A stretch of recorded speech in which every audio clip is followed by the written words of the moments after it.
Are you wanting to get this 3D depth of field look without learning a program like Blender, but you don't want to have to lay a ruler on your drawing tablet, or if all you got is a mouse to draw with?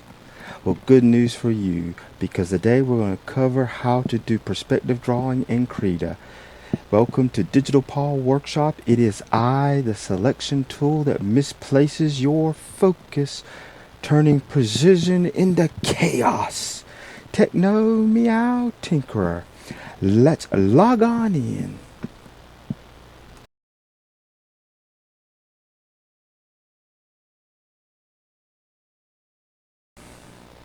So let's get on into Krita.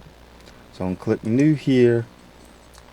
My standard size, the one I usually work with. I'm kind of zoom out just a tiny bit, get a little centered. And the tool I'm going to go for, if you take a look at my glass, looks kind of like this little scope focus pinpoint thing that helps you where you're supposed to hit your target. Well, it kind of looks like that. There's a little button right here. It's called the Assistant Tool. I'm going to click it, and you got all these little over here is your controls where you have your 2-point, your eclipse and stuff. So we're going to do the eclipse first. Now what you do is you click anywhere you want on your canvas, depending on what you want to make, and then you'll click for the second spot, and this third dot lets you control the width. Where I did the height for width, take a pic. We did one dimension, now we're doing the other dimension, and so this lets me control it, and I'll click there. Now here it gives you a little menu. This removes the assistant altogether. This kind of hides it a little bit, and then this lets you move. If you click and hold this down, it lets you move it around. So this is basically the same for all of them, so you can use it this way. Now you want to go up to your brush tool, and if you try this, and I'm doing this with the mouse, you can see how difficult it is for me to do. Even if I was to use my pen, it would still be a little hard. But you got this snap to assistant over here on the right, and so you'll click it on, and now when I go to draw a line, it draws it to the eclipse. I can go back to my assistants. Oops. Grab my move tool, move over here, get my brush, and now I can redraw this again. And so that's one way you can go about doing it. Another, and let me get rid of this assistant tool right quick. Click here, and like I said, this gets rid of it. Now I'm going to come over here and I'm going to do the concentric eclipse.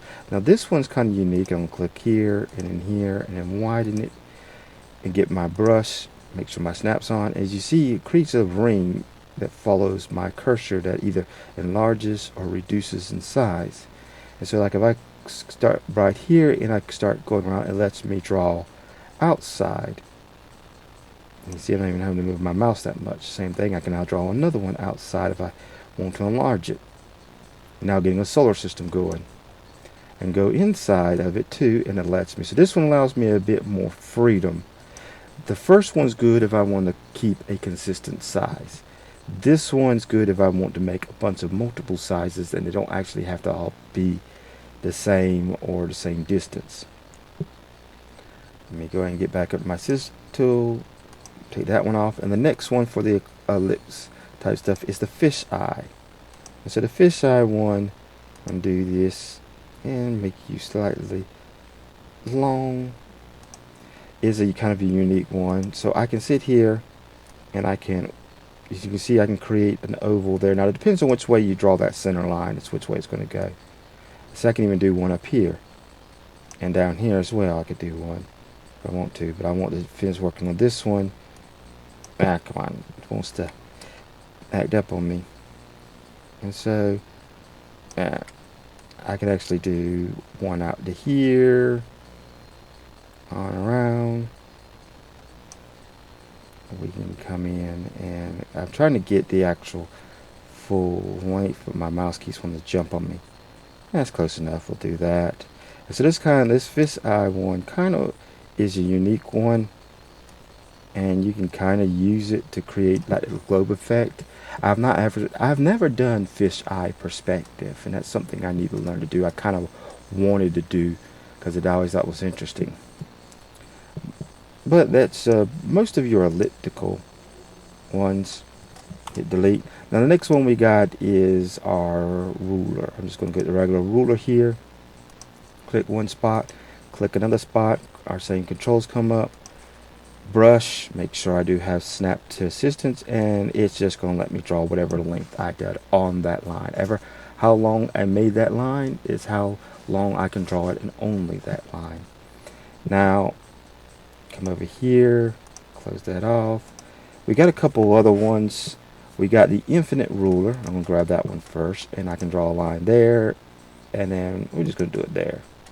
Now I grab my brush, and it lets me draw along that line, whatever how long the canvas is. That's why it's called the infinite ruler. So no matter how long you draw it, is how long it's going to be.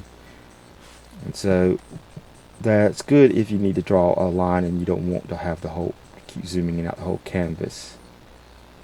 I guess it's good that way. And we got another one. Let me get back to the assistant. Make sure I take that one off. The other ruler we have is the parallel ruler. Now the parallel ruler, in a sense, is what its name is where you draw parallel lines to each other. So no matter which way you draw it, grab my thing. You see, it's like the what was that circle ellipse? The concentric ellipse.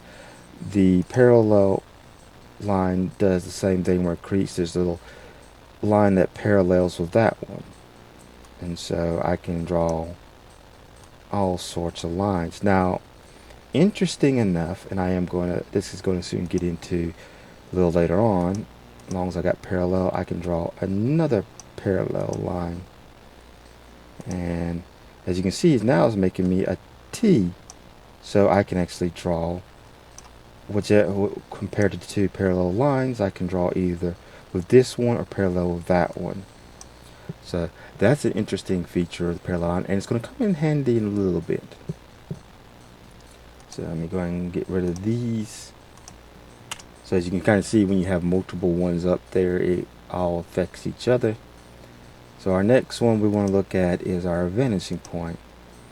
Now vanishing point, if you ever taken any art class, you've probably done at least 1 point perspective, which is usually the railroad tracks down. At least that's what I had to do in college. We had to do the railroad track one. I did the hallway in high school when we had to do it. We had to sit in our hallway and draw the hallway and the lockers and stuff.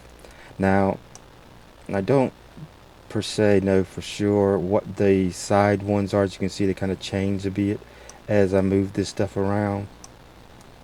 Whoops, don't need to create a second one. We're going to worry about that later. And of course, with this, I can come here and then I can draw a line, but only to the vanishing point, no matter where I'm at.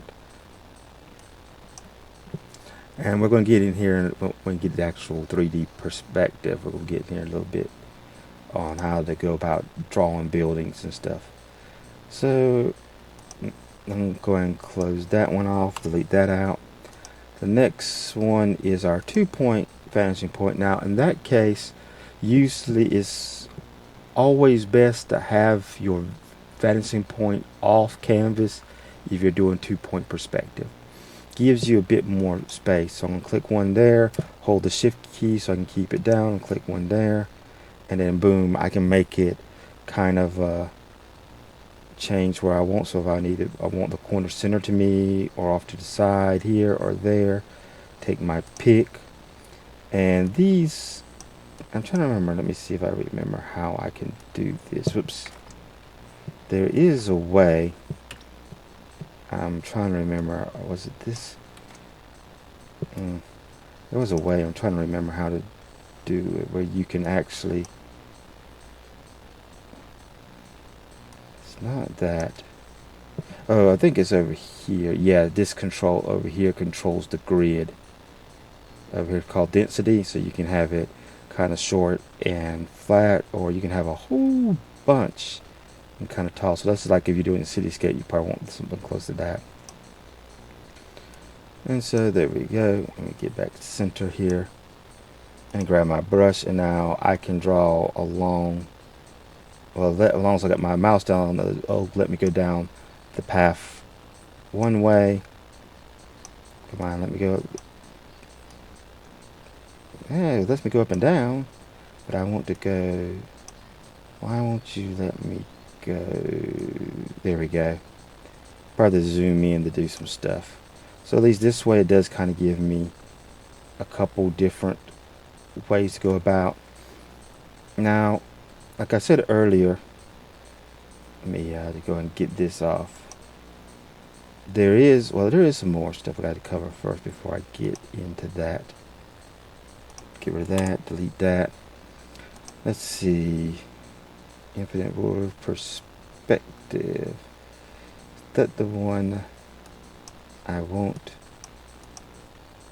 Okay, yeah, perspective lets me create a shape. So let me get back to where I need to be. I kind of want this to come out to here and then to here. And this would have helped me so much on my grid. And so now I can actually create the different grids, shapes if I want. See, now I can pull this up and it brings up that. So now this would have helped me out greatly. Let's see, we'll grab this corner and I can stretch it out and then grab, oops, I want to grab the corner. Grab the corner, pull it out. Hold the shift key down. Ticker. I don't need to hold it down too much really. Bring this one out and boom. Now I could have created my little neon lines. Well, I want to go this way. So now I could create these lines here. I could have created these lines here. I could have done all sorts of stuff a lot easier.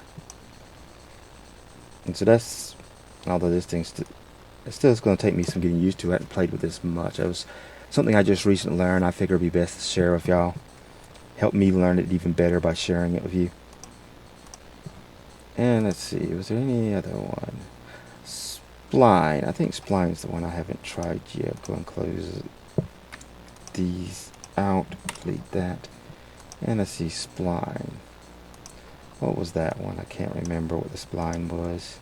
Okay, the spline is where you basically kind of creating an type of an arch type ordeal. Where you create an arch if you don't need a full ellipse. I don't really know what the point of it being different, other than it maybe controls the way you want the arch to go. Okay, delete that. Delete that. So let's get into actually creating something in 3D. We're just going to do some basic cubes. I'm just going to go ahead and do single vanishing point. Let's see, kind of grab and put you there. Let's see if I change. Okay, the density lets me change the number of lines there too. So what else I'm going to do is I'm also going to do parallel ruler. I'm going to do one, hold the shift key so I can stay in straight line there.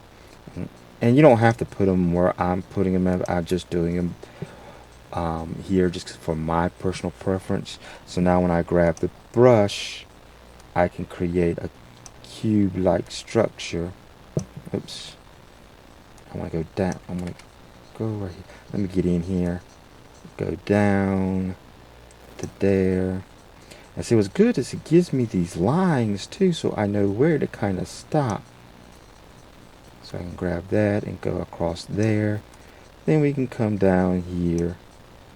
And I'm not doing a very good job. Whoops, wrong way. I want to go, come on, get there. Come to about right there. Same thing with you. Oops, come on, down, down. I don't want you to go across. I want you to follow. There we go. Follow that line and go about right there. Then we can kind of come in. Oops, like I said,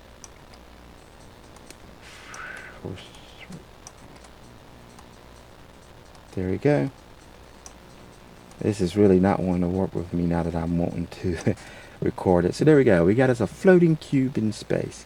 And I'm going to change the font size, or the stroke size on this a little bit, because the next one we're going to do, I'm going to kind of go back here a little bit. Come on down. Let's go on down to this line. whoops, I don't want to go that way. I want to go this way. Go there. And the reason why I went down on the sides is because it's supposed to be further in the background, and therefore based on normal perspective things are supposed to be smaller. And so getting our little cube, come on, there we go. Yeah, I know y'all having a wonderful time listening to me. If you find this information helpful, please like and subscribe. And there you go, we got us a couple of cubes now that by using a combination of the parallel assistant tool, the parallel line assistant, and the 1-point perspective. And so now you can see I got a big cube up front, you can see with the nice thick lines, and then a small cube further on back. And so this is how you can actually use multiple assist tools to start drawing and create objects here in Krita. So I hope this tool can help assist you in your drawings and your future art endeavors. I know for me, I have trouble trying to do cylinders and elliptical objects usually in perspective. I have known a couple techniques to go about doing it, but it never seemed to always come out the way I like it. But I might try to cover a couple of these in a future video for hand drawing, because I used to even use, I think, what they call the orthographic view.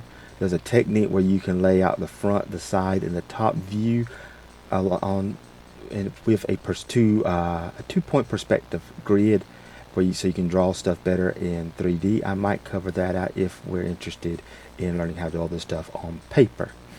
But for as on in Krita with digital, these tools, I imagine it's going to become quite helpful in my future drawings. And if you like my content and you want to help support the channel, you can go to these websites right here to support me in different ways, as well as like, subscribe, and share this video with anyone you think might find it interesting. And I referenced a previous video on coloring, on doing an 80s retro looking background I could use this to help with. If you want to check that video out, it's called Color, Balance, and Gradients in Krita Explain. Have a nice day.